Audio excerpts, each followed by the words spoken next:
नमः ओम हनुमते नमः ओम सुग्रीवाय नमः।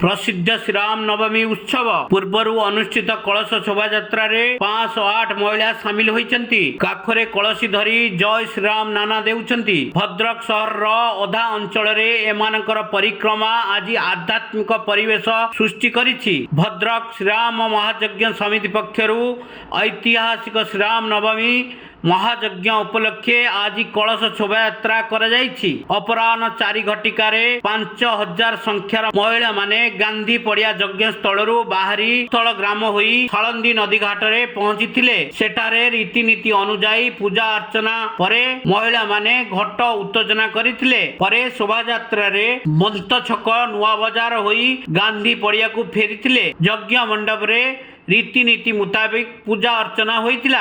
आजि ठारू एही पूजारे यथा रामनवमी यज्ञ हनुमान चालीसा आदि 2 दिन धरी अनुष्ठित हेबो।